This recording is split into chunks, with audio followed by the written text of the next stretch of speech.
So here's Matt. He's going to introduce us to the the Vermont Co-op movement. He's also the co-host of Cooperative Vermont and has been a mover and shaker in the cooperative movement here in Vermont for quite some time, including completing his master's degree in the history of the cooperative movement, particularly VSCCU. So here's Matt. Cool, thank you. So I just want to be really brief, but just give kind of an overview of some of the key things to kind of understand about what's going on with co-ops in Vermont right now. First of all, if you look in the center of your program, there's a list that is of all the co-ops that I could find pretty much. There are assuredly others, but that gives you sort of a general sense of the diversity between sectors and structures and stakeholders of the cooperative movement in our state. And so I figured I would kind of follow that breakdown and hit a few of the different sectors and just some key trends, key things to understand about them. Starting with the credit union movement. Credit unions being consumer-owned financial institutions. There's a trend within credit unions that's been continuing of sort of from many small institutions to a few large institutions. There were 24 in as of the latest count. That's down from 30 in 2008 and somewhere in the 70s, going back into the 70s. But on the flip side, they've been getting bigger, and the amount of deposits in the credit unions in Vermont have been growing at a rate much faster than that of the economy as a whole, about over 8%. With the largest credit union in our state has $916 million in assets, almost $1 billion, and the smallest is the St. Patrick's Parish Credit Union, which has $476,000. So there's pretty wide spread. And finally, just kind of one trend that's going with the credit unions is that the federally chartered, there are only a handful, but they tend to be the largest. The state chartered, with the exception of the VSCCU, tend to be much smaller. Now, for food co-ops, when I was at the Vermont History Expo a little while ago, I learned that Vermont, in fact, has the most food co-ops of any state in the union per capita. There's a number of startups going on, including the Granite City Grocery in Barrie, and projects in various stages of organizing in Bennington, Morrisville, and Bristol.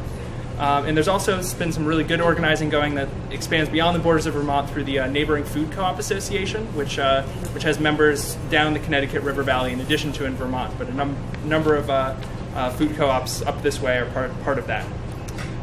In terms of housing co-ops, the Champlain Housing Trust has been a sort of major supporter of limited equity co-ops. You can ask Julie over there if you want to learn more about that. But they have a new housing co-op in the works in addition to the ones that are already around Burlington. There's also several co-housing communities, which is another form of cooperative living around the state. And there's been, Vermont has been part of a trend which has been really going throughout New England of facilitating resident-owned mobile home parks. And there are several now in Vermont, and I believe CVOEO has been putting some energy into that, and that's a growing trend. In terms of agricultural producer co-ops, dairy being a big industry, several of the major dairies are cooperatives. Thinking to a certain extent about sort of Cabot Agrimark, St. Albans Cooperative Creamery, which actually also runs a store up in St. Albans that's owned by the cooperative. And then Deep Root Organic Co-op has been a marketing co-op for organic vegetable producers. And then there's a number of different cooperative agricultural producers down in the Intervale on various models. The Intervale Community Farm is a consumer co-op. Digger's Mirth is a worker co-op. And so, cooperation has its fingers in a number of pieces of Vermont agriculture. Energy, we have rural areas of Vermont are served by, major portions of them are served by the Washington Electric Co-op and the Vermont Electric Co-op. And there's also been some cooperative energy around around particularly funding and installing renewables. So in southern Vermont, the Energy Co-op of Vermont has been very active and was participated in putting solar installation on the top of the food co-op in Brattleboro. And Catamount Solar is a worker co-op that has been also engaged in solar installations.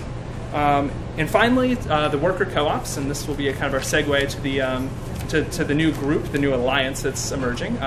there's a kind of a handful of worker co-ops around the state, supported in many ways by the Vermont Employee Ownership Center, and also in southern Vermont, there are a number of worker co-ops that are part of VAWC, which stands for the Valley Alliance of Worker Co-ops. And that model is the model that is being kind of used to a certain extent to be replicated up here further north. And on that topic, I will defer to one of the members of that project.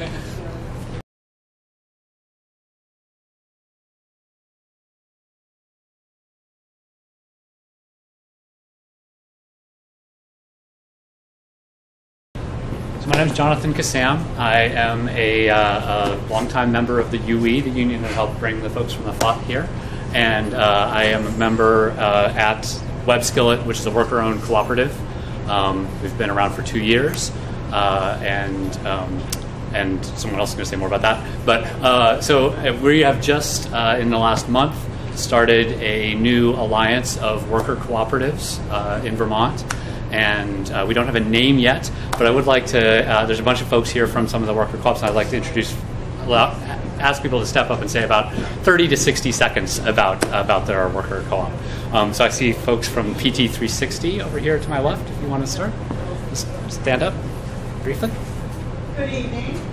Well, hi, Don. I'm Deb Harris, one of the owners at PT 360. We are 11 owners. We're a physical therapy cooperative, only person owned in the state. I think we're learning the nation. Don was instrumental in helping us when we got started. We started with a small clinic in Burlington. We opened another one in Williston. We have opened our third clinic in 3 years in Shelburne. So we've expanded from 11 owners to now 11 owners and 12 employees that will be on the track to ownership. So we love the model, and we're continuing to learn and grow as we go. And Julie, you want to say something about WebSkillet? We can hold our applause till the end.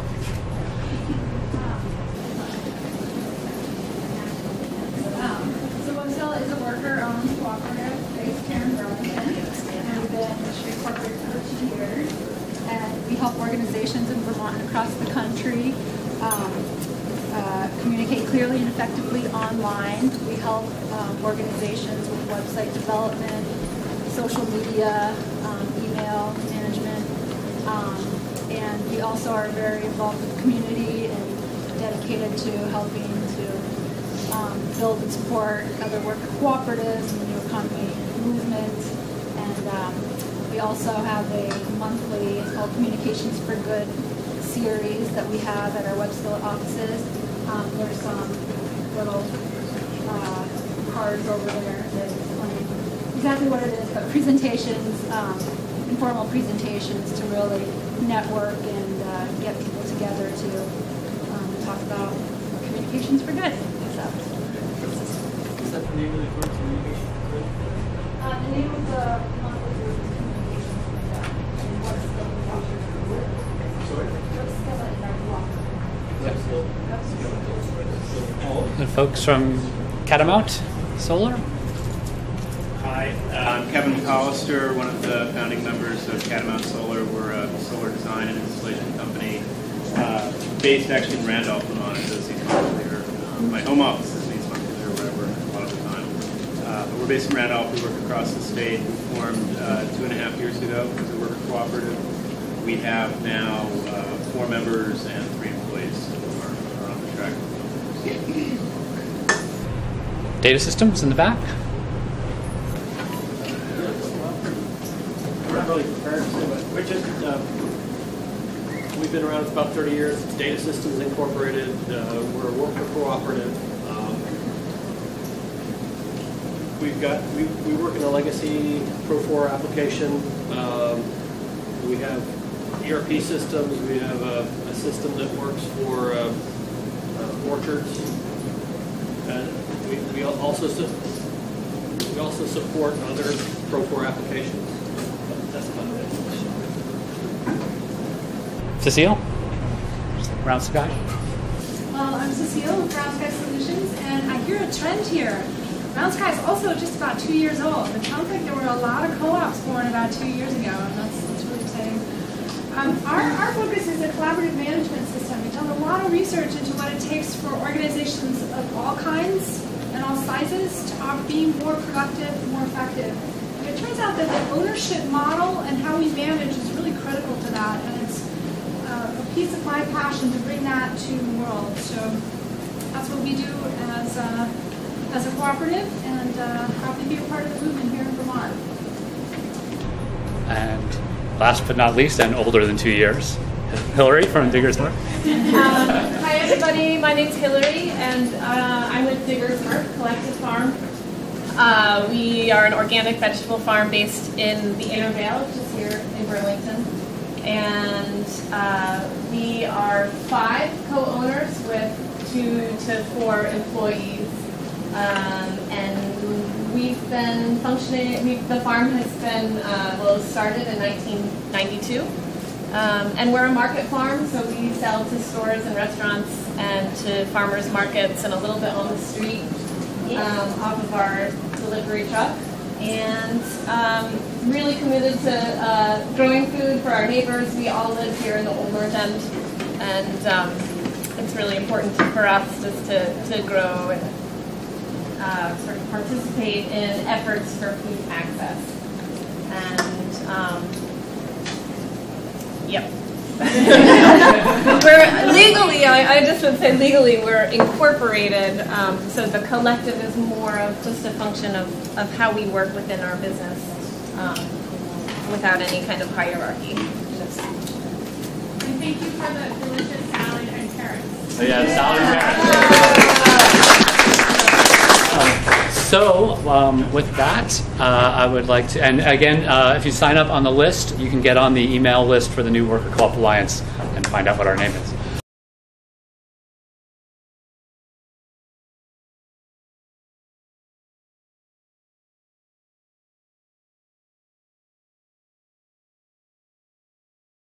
So that, I'd like to introduce my UE sister Elizabeth Jesdale and UE brother Adam Trott to come up here and introduce say a little bit about the FOT and why they're here. Great. My name's Elizabeth Jesdale. I'm the president of UE Local 255, which is the unionized workers at Hunger Mountain Co-op in Montpelier, Vermont. We're here with our friends from across the border from the FOT. The UE has a long-standing relationship with the FOT for many, many years, where we have solidarity with each other. And this past year, a group of 5 of us co-op workers that are in the UE traveled as a delegation down to Mexico. We were there, I believe, 8 or 9 days. We traveled to different co-ops in Mexico, and it was absolutely life-changing experience. It was very wonderful. And at the end of the trip, we knew a couple things. We knew that we in the UE wanted to further develop our co-op sector. We have 6 co-ops now in our union, both worker-owned and consumer as well. So we knew that we wanted to deepen our work and our cooperation amongst each other. And we also knew we wanted to deepen our connection with the FOT's co-op sector. And so this trip of the FOT coming here is the first of hopefully many cultural exchanges that we'll have. And we're thrilled to be here. Well, this is wonderful. Thanks for having me. My name's Adam Trott. I'm a member of Collective Copies, which is a UE affiliated shop in Amherst in Florence, Massachusetts. I'm also staff for the Valley Alliance of Worker Co-ops, which is a co-op of worker co-ops in western Massachusetts and southern Vermont. And I was very proud to go to Mexico last year with Robin and the rest of the delegation. Also very proud to be part of the organizing to bring my fellow brothers and sisters here. And I really think that for me, seeing all these worker co-ops start is wonderful. And what I've also seen in VOC is it's really wonderful to see co-ops working together. Not only is it one of our principles in co-ops, but you can reach all sorts of other strengths and powers and working together to achieve bigger goals in our lives. And I think that one of the ideas is that with the FOT in Mexico, that could be one of the places where they had realize those relationships. So in any event, without further ado,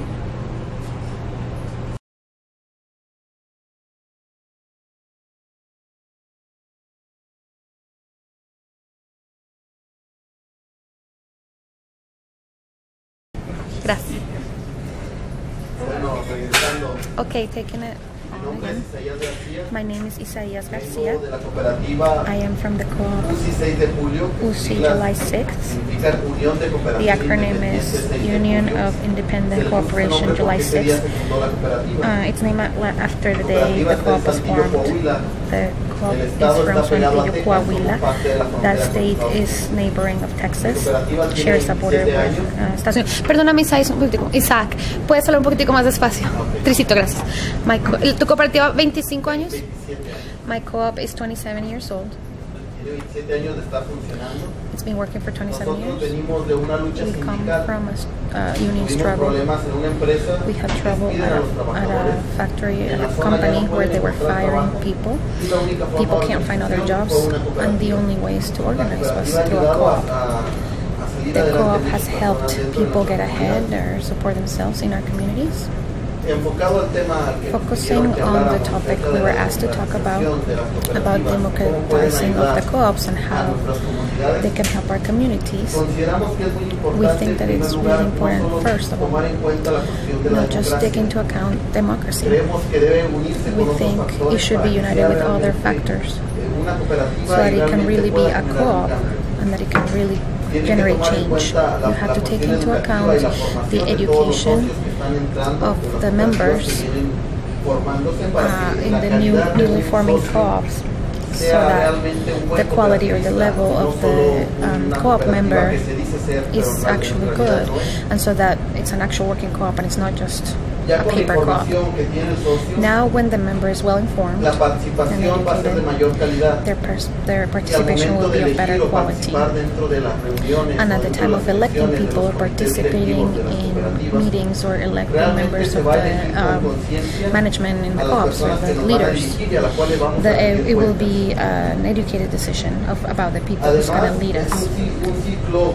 Furthermore, it's a complete cycle, at least in our co-op. The members who are elected to direct us, we have members who oversee them, and the same members. For instance, I'm a member for 6 months, since I was 6. Since then. And now I'm the worker, I'm the accountant of the co-op.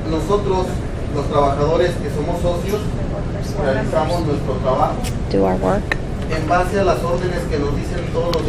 based on the commands by the other members. And the other members, the monitoring committee, evaluates the entire cycle to make sure there is no errors and avoid bad or misinformation within the co-op. We think that the rules should be clear and they should happen in accordance to the way that was established in the meetings, and the members should carry those rules. It's a matter of joint responsibility within the co-op and also the members. There shouldn't be a disjointment between the two. We think that with the democratization of the co-op can be done this way, that is not just electing someone and then allow them to do anything they want. But it has to be someone committed and thoughtful and committed with the system, the cooperative system. We believe that cooperativism is a way of life, not just a system. But we live within this style of life, which is cooperative. Once we have a co-op in this way, it's really easy to relate yourself, associate yourself with other organizations that have similar ends or that are looking to improve our community. We have relationships with organizations that defend women's rights and also with migrants' rights organizations, which you will be talking about that. We also have partnerships with those kind of organizations. We believe that all those who fight for the well-being of a community should be united, not just co-ops, but all those areas in which we can create a better community. Are people understanding me? Yes. Okay. Gracias. Okay. Now in Mexico, the co-ops for saving and lending are having a legal problem. We're fighting against a corporation that goes against co-op principles and is looking to eliminate the savings kind of co-ops so that the bank can keep our members and our members can go bank with them. The government, along with the bankers, have set a bunch of laws to avoid the growth of co-ops. Now in Saltillo, creating a co-op for savings and lending is pretty much impossible. You need a lot of money to create a new co-op, and those that are currently in place have those legal problems.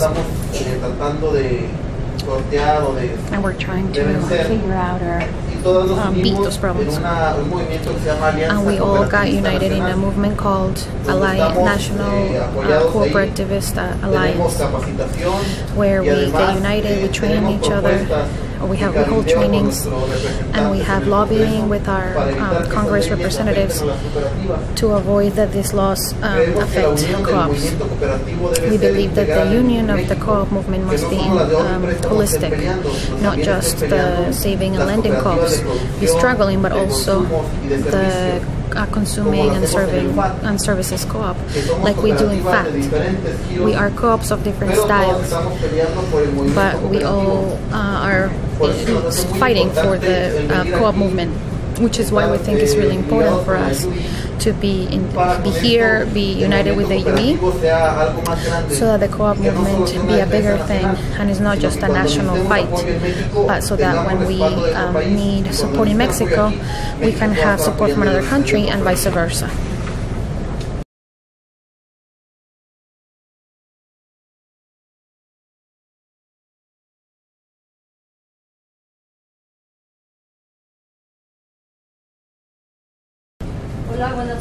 Hello, good evening. My name is Gabriela Macarres. I belong to a co-op of bike messengers in Mexico City. We have many projects related to biking. First, it's messengering with bikes. First, we deliver documents, anything from documents to big packages. In this case, we work, for example, with another co-op, which makes artisanal beer, and we also distribute those beers. We have also delivered boxes of organic products. We've been in touch with various organizations. That's one of the projects we have. Another one is that of mechanical services for bikes, either at our workshop or our shop, or we go at your house and your workplace and we go fix your bike. Another project is that to generate biking parking spots, and with that we seek to contribute to help solve the big mobility problem that Mexico City faces, which is a very serious problem. There are many cars, automobiles, and the speed is always lower. The traffic flow is always lower. To get an idea, the average speed during peak hours in the city is 16 to 17 kilometers per hour, which is that of a bike. So we're going just as fast. In fact, on a bike we can reach 30 kilometers per hour, depending on the ability of the biker. So that can give you an idea of the traffic flow problem. With our co-op, we seek to join, to unite with other co-ops. The bike allows us to do that, to transport ourselves throughout the city and to connect, for instance, with producers in the south of the city, in Chinampas, for instance. The Chinampa, I don't know if you know it. They are small spaces plantable. You can grow foods in it. It's a traditional way of growing food that we're losing. Why? Because the government is not interested in this. They prefer to construct a highway and destroy that kind of traditional agriculture. And the growers are facing that problem of not being able to distribute their products and sell their products. Besides, I lost my train of thought because I was explaining the chinampa. We also are in touch with other co-op groups, and the idea, first of all, we want to connect and join with other co-ops outside of our country, which is an opportunity that the UE gives us. And it's really important because we are learning ways of organizing, different ways of organizing and ways to join each other better. That would be my participation.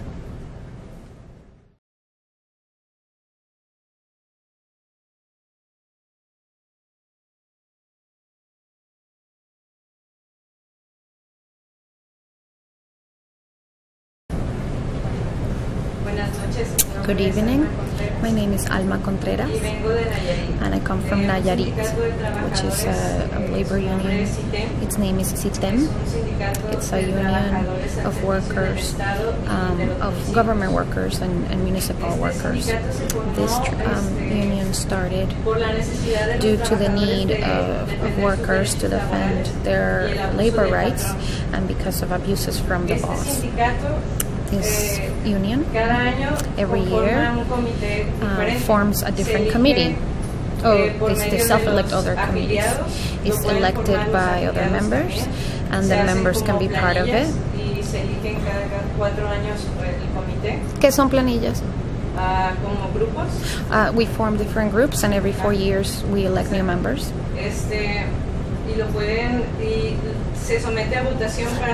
And we run a vote for election. This committee is formed from various people who have different professions,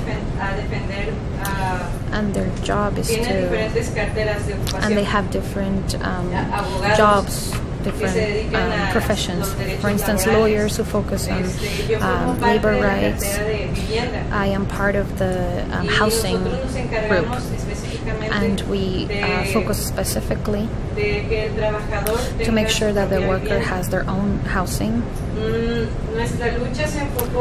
Our struggle focused lately to make sure the worker has their own housing, because 50% of our workers don't have their own housing. So we fight, we struggle to have the government give us land. The government did not give it to us, so we had to create like an associated group, like an actual group, like an actual corporation, I guess. This association had to have a different name than the union. ¿Llamados qué? ¿Qué quiere decir? No sé. Como abusivos. ¿Sindicatos abusivos? Sí, okay. Algo así. Okay, so we had to change the name of that association to not affect fake unions or have to be associated with those unions that are not like the UE. Una parte económica de su salario. ¿Me repitas desde Charros? Lo siento. Ah, ok. Que los trabajadores creamos una asociación civil. So we created this corporation to incentivize own self-housing or housing for everybody. Y ahorramos. So we save from our paychecks. So we get a savings. We started a saving from our salary. 2 años aproximadamente. We are about almost 2 years old, and starting next year, we will receive 200 plots of land of different sizes, depending on how much the worker can afford. So now our project is to create a consumer co-op to buy our own construction materials. Well, we want to create some ecological, environmental materials. There is a project, ¿cómo se dice Adobe? Hay bale? It's a construction material. Adobe? Yeah. Oh, Adobe straw bale. So we're trying to build some environmentally conscious straw bale, which will come from the land where we're gonna build the houses. This straw bale is planned to be environmentally conscious, that it not harm the environment, unlike other products like cement, concrete. And we want it to be, it's good with isolation, so that you can spend less with the heating the house. We also hope to install eco-technologies like solar panels. Yesterday we had an interview with a compañero from a different co-op, PV Square, which also does the same stuff. And it was really exciting, and they hope to support us in that project. So more than anything, what I think what's important about this is for workers in our union organization. We get together to see what the need, the biggest need, prioritize our needs, and we make decisions jointly, and we agree, we discuss, and we reach an agreement to reach that specific objective.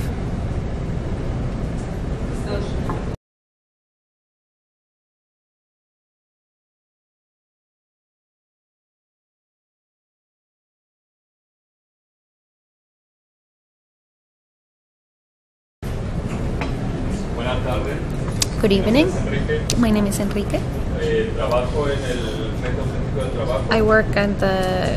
How do you guys translate FAT? The Auténtico Union... Authentic Workers Front. Gracias. I am responsible for social economy at the national level. Our work has to do with self-financing, cooperativism, and what era lo último? Autogestión and solidarious economy, autonomy, and other ways of horizontal organizing. The struggle we've been holding for over 50 years. We work with union workers, cooperatives, and housing groups, in which each member or worker takes their own decisions regarding assemblies or organizing. We don't have that boss idea or a vertical setting. We are horizontal organizing and participatory, and in that way we try to develop this social economy sector, integrating the union part, the co-op part, and the housing part, and also joining with other collective projects about autonomy and respect of social rights. Being this kind of organization has helped us. It's been hard to function. We face difficulties because the government and authorities are, and also corporations who see our way of organizing dangerous to their vertical organizing and their social dominance. This is what we chose to be, and this is who we are. And so what Elizabeth was talking about lack of hierarchy. Oh, the exchange that we had changed her life during a week. We've been here for 2 weeks and my life has changed already since yesterday. And it's part of our linking with other international organizations, sister organizations, with whom we think we have affinity in thinking and practice like UE. The United Electrical Workers have for a long time helped organizations within the FAT with delegation exchanges. Some come, some go there. And this is the first time that fully cooperatively organization comes to the U.S. So this vision is really important for us, and it gives us a lot of strength in the city and with the communities and with other communities with which we work. Because I dare to ensure you that this is the first fully co-op group that leaves the country. There's been other delegations before, but not one at this level. And obviously we believe that these relationships and all the work that we do, joining each other and developing each other, can give us the can give us the ability to transform. No hay problema. Gives me the ability to bring deep social transformation. Dale. And that's what we try to bring to the ground and make happen, as our compañero was saying. We try to link all those different groups of the organizations with people who are interested in bringing change. In that way, we can have very broad options of working within unions to improve working conditions for workers. We can also link with co-ops. We can also link with community work, community development. We can also link with migrant struggles and with other different struggles. So we think that the participation of everybody is really important to build a different world. And part of this tour, our lema, our slogan, thanks, with the UE for a long time has been solidarity without borders. And in that way, we think that there could be many barriers. There could be borders, there could be different barriers, the differences of living in different worlds. But the strength of the workers and the co-op members and the people who organize transformational processes, social and economical, can't stop with those barriers. We can't be limited by those barriers, by specific barriers of land or language or anything. So we think to build that world beyond our specific borders.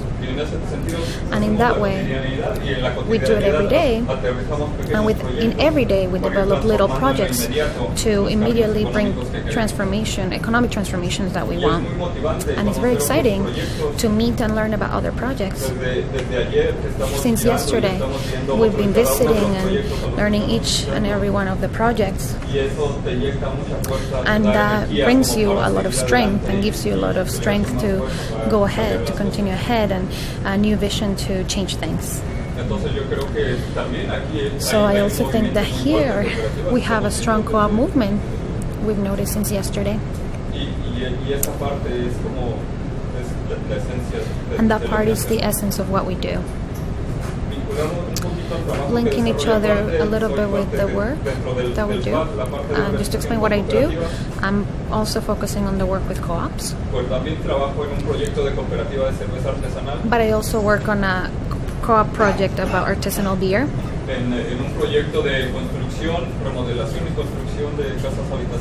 And it also casas habitación.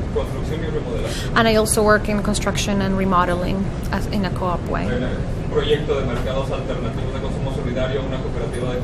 I also have a project of alternative consumption, which tries to link the growers in the countryside, the distributors and the consumers. And the organizational scheme tries to transform the economic at every level, trying to create a different economy where each member or participant or each person can have a little world within the world that we live in which we see so many problems, ratios.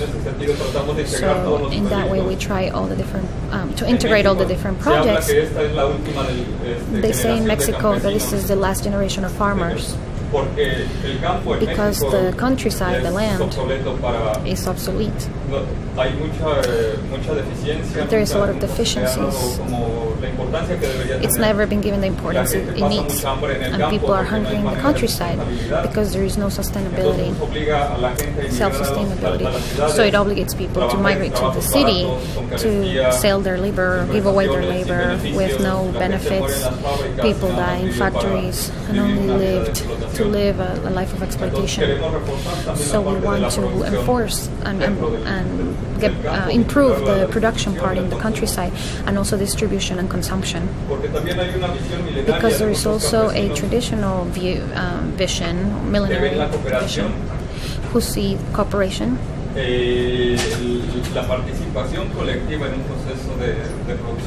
the collective participation in an agricultural production system. Perhaps the mind is not super theoretical and people don't write books, but they have a solidarious participation of respect to the land and the environment and to the collective relationships of mutual help. So that's how we join in different processes to generate that long-term change. Particularly now, we developed a Center of Cooperativism Studies at the eastern side of the city, which tries to incorporate what the compañera was talking about, the chinampas, those spaces, which are growers who grew with land and water, but who don't have a place to distribute their products. So we try to incentivize local consumption to be able to build a different world. Within our organizations and the clubs that are part of the FAT, we do that specific work. But we try to link with other organizations and other things that are happening within the city, holding assemblies, holding consultations, doing collective events. A simple example, for instance, is here we've seen a lot of consumer co-ops with a structure and locals, and very impressive. It is impressive for us. Us, due to certain conditions, don't have the possibility to build such spaces. What we do is we do local fairs, hold local fairs. We arrive at certain place, a park or something, and we hold an expo with producers, inviting people to learn, to get involved, to help develop these processes. And that's how we generate part of this new economy. And this has opened doors to us to integrate other people who were thinking similarly but didn't have ways to get involved and join and organize. And within thinking of linking, we're also looking, integrating unions with co-ops and also with the collective decision making. And in that collective decision making, we practice direct democracy. Not so much representative, electing someone who's going to decide for you. Instead, direct democracy is the participation directly of the people affected by the conflicts to develop the solutions. That helps us strengthen our organizational processes and develop strength and conscience within our compañeros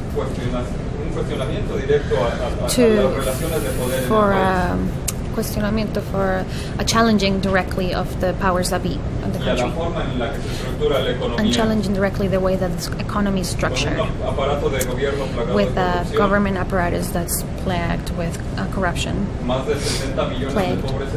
more than 70 million poor people in the country, and the inequality in the land distribution and wealth distribution is really bad. So that's part of our struggle to change immediately what we can, develop and struggle to bring forward changes in the economic policies of the country, and linking with other organizations beyond our borders where we can generate strength to support each other mutually. And it's a big pleasure being here with you guys and learning about your work and the people who were speaking earlier. Thank you.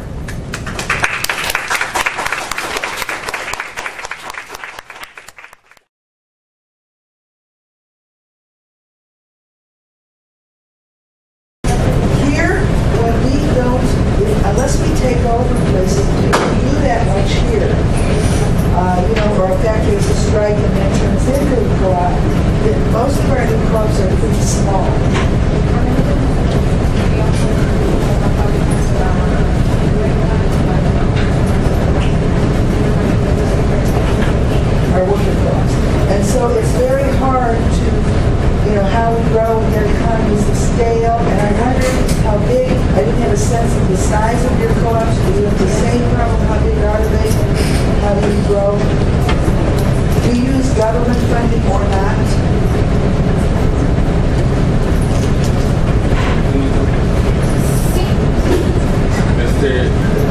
Pues la primera vez que sí, sin el nombre no. The first question without the name, I can't. La parte, nosotros tenemos dos formas diferentes de organización cooperativa. En una parte es empezar de cero, formando grupos que se interesen. Formar grupos que se interesen en participar en cooperativas que relativamente son pequeños. Entonces esa parte quiere decir que construimos grupos a partir de 5 o 6 personas y que pueden ir expandiéndose. Otra práctica del FAT por mucho tiempo, como decía Isaías, la cooperativa en Saltillo, 6 de julio, tiene un movimiento de huelga.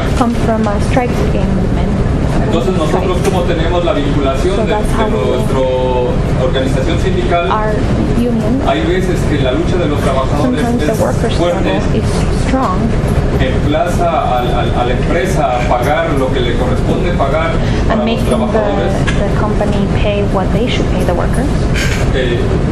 ¿Puedo explicar el contexto? Can I explain the context?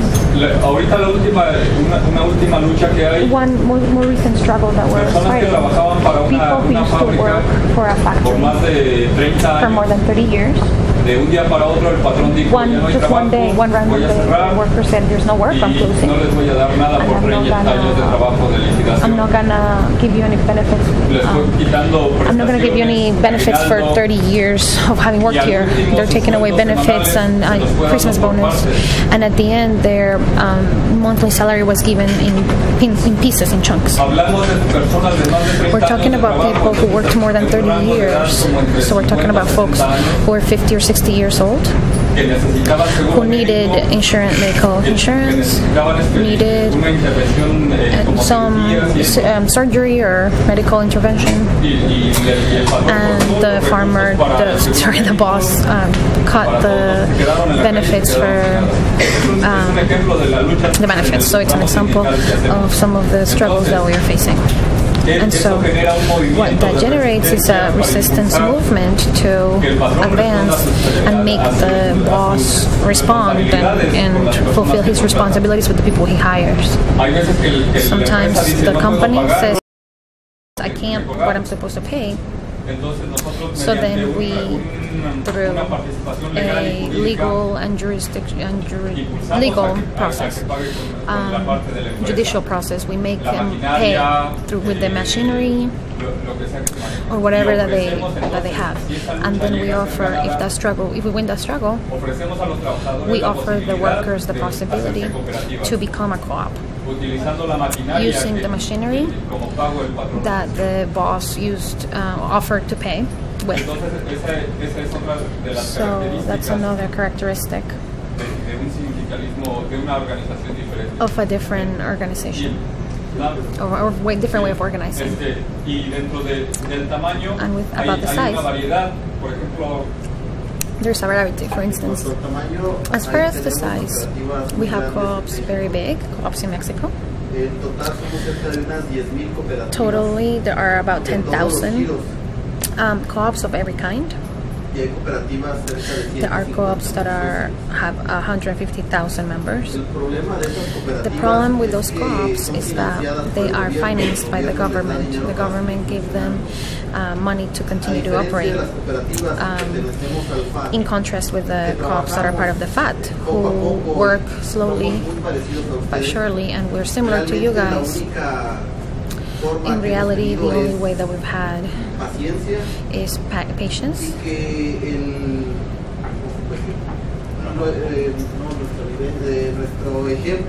And that our experience, our examples, is transmitted to another person, and for that person to commit to our movement. We grow slowly, just like you. We're small, and we grow slowly but surely every year. but we think that it's better growing slowly, little by little, than to get lost in a system that is not cooperativism. We prefer to continue to stay small but loyal to cooperativism and solidarity system than being big and being just another corporation. And no, we don't receive government monies, and we prefer to be like that. Just to respond to your question, if you want to get an idea of how big our co-ops are, in my case, the BC co-op, we are 7 members with 10 to 15 workers. We were born independently, but at some point the government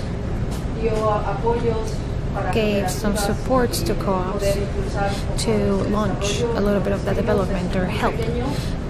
It's very small help, but in our view it helps. And I don't know, just for you to get an idea. Well, and the biggest co-op in our case is ours. There are about 500 members between children and adults.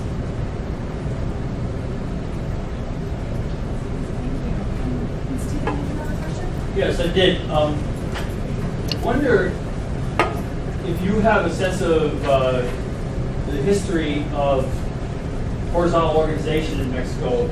I read the Mexican Revolution by John Womack, and it seemed like there was a lot of sense of solidarity where the community came together to fight for their rights. And I'm wondering how much the indigenous sense of community organization informs or so the short question is, how much does traditional indigenous social organization inform the cooperative?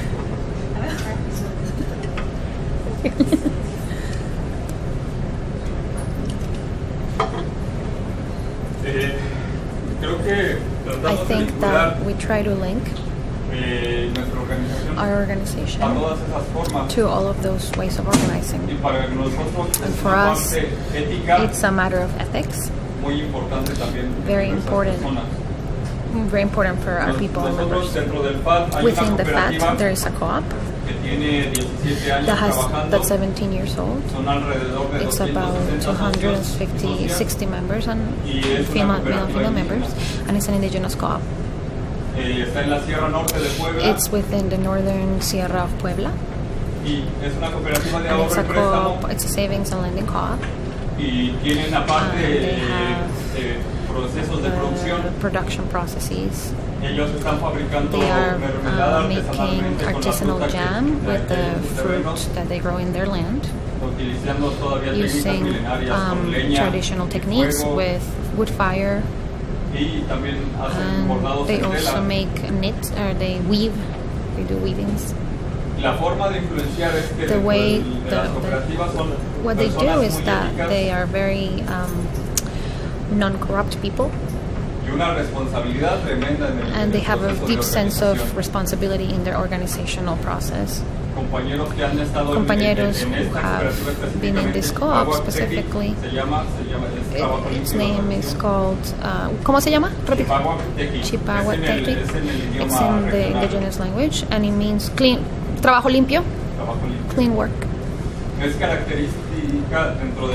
characteristic within the flag, or it's well known within the FAT for the commitment and the ethics, the good ethics of its participants. So they develop a co-op work, but also of community support and the strength of this community. And now we are trying to link that, or learn that co-op system with other communal spaces, community spaces, from with native folks from the country, because the economic matters. There are con mucha carecia. There are spaces that have a lot of need.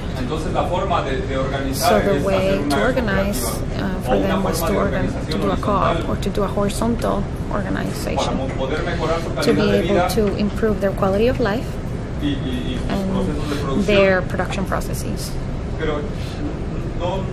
But our co-ops don't just get to the economic part. Yesterday we were talking here with many co-ops that we visited that there has to be an ideological transformation and learn and know the capacities, the abilities of people have to organize. The money is a complement to it all. The well-being of the people, for the people that are part of processes, but it's not our goal.